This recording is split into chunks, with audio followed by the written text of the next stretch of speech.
আসসালামু আলাইকুম প্রিয় শিক্ষার্থী বন্ধুগণ, ম্যাথ সোসাইটি ইউটিউব চ্যানেলের পক্ষ থেকে তোমাদের স্বাগতম। আজকের এই ভিডিওটি মূলত সপ্তম শ্রেণীতে যারা আছো তাদের জন্য। তো দেখো, তোমাদের সপ্তম শ্রেণীতে গণিত বইয়ের কি কি পড়তে হবে এবং কোন কোন টপিকগুলো থাকবে সে বিষয়টা নিয়ে আজকে আলোচনা করব।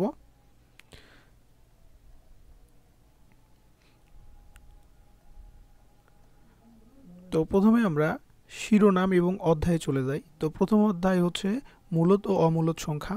এখানে পৃষ্ঠা আছে 1 থেকে 17। দ্বিতীয় অধ্যায় হচ্ছে সমানুপাত ও লাভ ক্ষতি 18 থেকে 37।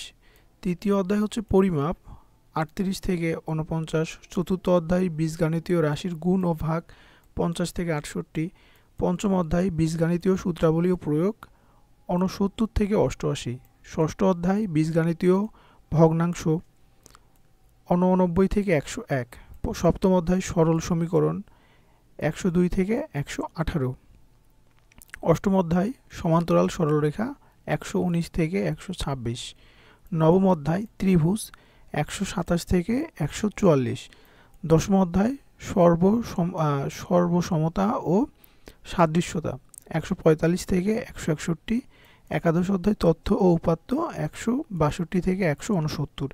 তো মূলত এগুলো টপিক তোমাদের পড়তে হবে। তাই আমরা যে কোনো একটা টপিকের মধ্যে যদি যাই, তো আমরা যদি সরল সমীকরণের মধ্যে যাই তাহলে 102 পৃষ্ঠা। তো আমরা দেখতে পাবো, আচ্ছা এই 2.2 শেষ করে আচ্ছা আমরা এই অধ্যায়টা যদি একটু দেখি, দেখো 2.2 এর যে মূল অঙ্কগুলো ছিল, এই অঙ্কগুলো কিন্তু একটা থেকে সৃজনশীল তৈরি হবে।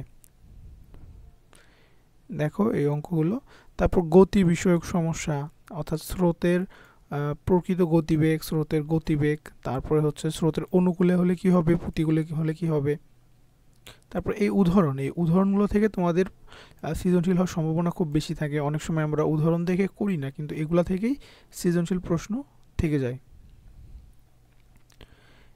এরকম করে 2.3 এখানে দেখো, এখানে দ্বিভাজিত অনুপাত।